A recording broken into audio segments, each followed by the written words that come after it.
Kota Bekasi adalah salah satu kota terpadat yang ada di Indonesia.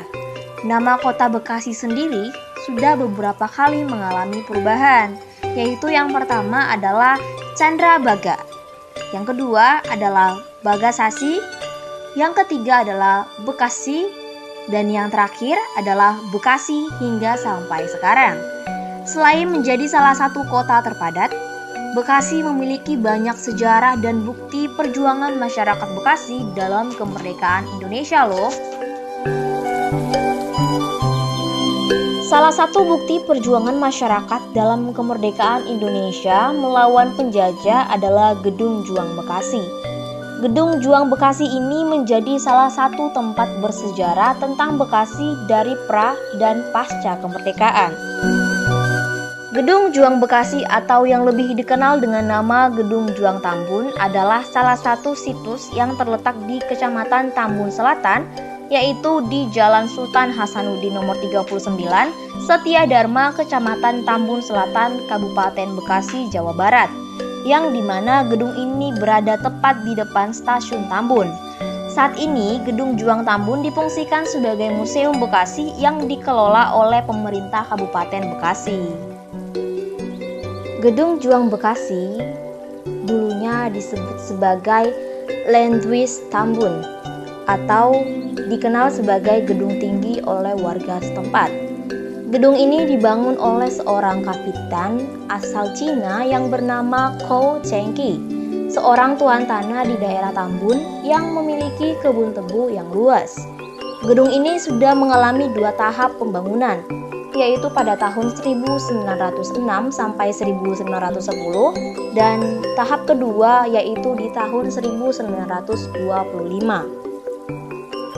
Pada saat perang melawan Belanda, Gedung Juang ini dijadikan sebagai tempat pertahanan oleh para pejuang kemerdekaan Indonesia yang pada saat itu berpusat di wilayah Tambun dan Cibarusa. Pada masa penjajahan Jepang, Gedung Juang ini sempat direbut dari tangan keluarga Kou Chengqi oleh para penguasa Jepang dan dijadikan sebagai markas kemiliteran Jepang. Saat itu sempat terjadi peperangan melawan penjajah Belanda. Warga Tambun dan Cibarusa akhirnya menjadikan Gedung Juang sebagai benteng perjuangan dan pertahanan dalam memperebutkan kemerdekaan Indonesia. Saat Jepang mundur dari Indonesia pada tahun 1945, Komite Nasional Indonesia atau KNI menjadikan Gedung Juang sebagai kantor Bupati Jatinegara. Tidak hanya sebagai kantor distrik, Gedung Juang juga dijadikan sebagai markas untuk mempertahankan kemerdekaan di saat tentara Belanda sedang gencar-gencarnya merebut kembali Indonesia. Namun, Belanda akhirnya kembali merebut Gedung Juang pada tahun 1949. Tapi dengan semangat persatuan para pejuang kemerdekaan Indonesia, akhirnya berhasil menguasai lagi gedung ini. Tidak hanya itu, para pejuang juga berhasil mengamankan wilayah Tambun. Jika kita masuk ke dalam Gedung Juang ini ataupun yang sekarang sudah diresmikan menjadi Museum Bekasi, kita bisa melihat banyak penemuan dan juga barang-barang sejarah yang berada di dalamnya. Salah satunya adalah kerangka tubuh dari manusia buni. Manusia buni adalah manusia pertama dan juga masyarakat asli dari kota Bekasi. Untuk ciri sendiri dari manusia buni adalah bertubuh kecil, yang dimana memang rata-rata masyarakat Bekasi memiliki tubuh yang tergolong pendek namun tetap disebut normal. Yang hanya terlibat setinggi artefak yang tak sendiri, melahirkan sebuah misi dan menekankan pada penggunaan teknologi informasi dan cyber.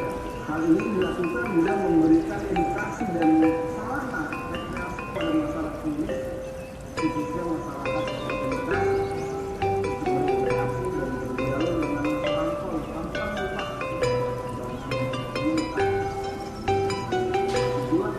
nuansa masa lampau ini semakin didapatkan sehingga masyarakat betul-betul akan belajar lampau saja kami akan secara lengkap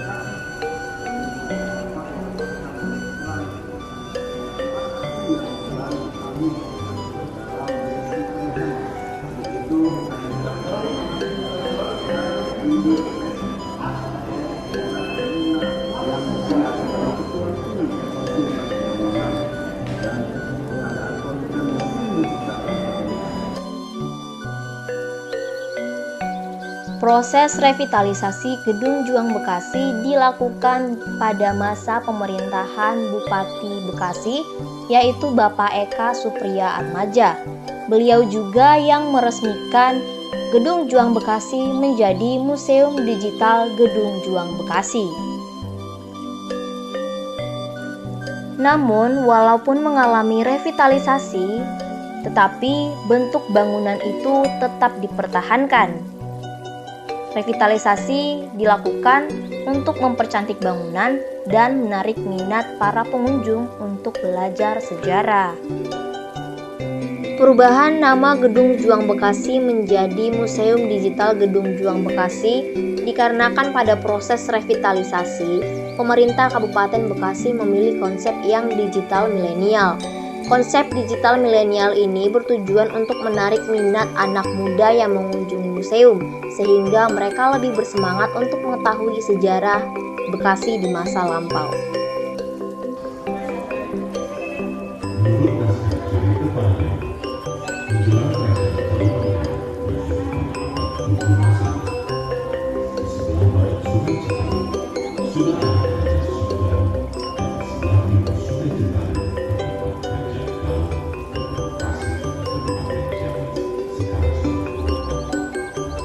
Kedua kerajaan ini berhasil disatukan Sanjaya atau Maharaja Harishchandra. Akan tetapi, Sanjaya tidak jauh sehingga kerajaan Sunda dan kerajaan Demak menjadi kerajaan. Konsep digital milenial ini juga akan menjadikan Gedung Juang Bekasi sebagai museum digital karena semua konten sejarahnya dijelaskan serta digambarkan secara digital.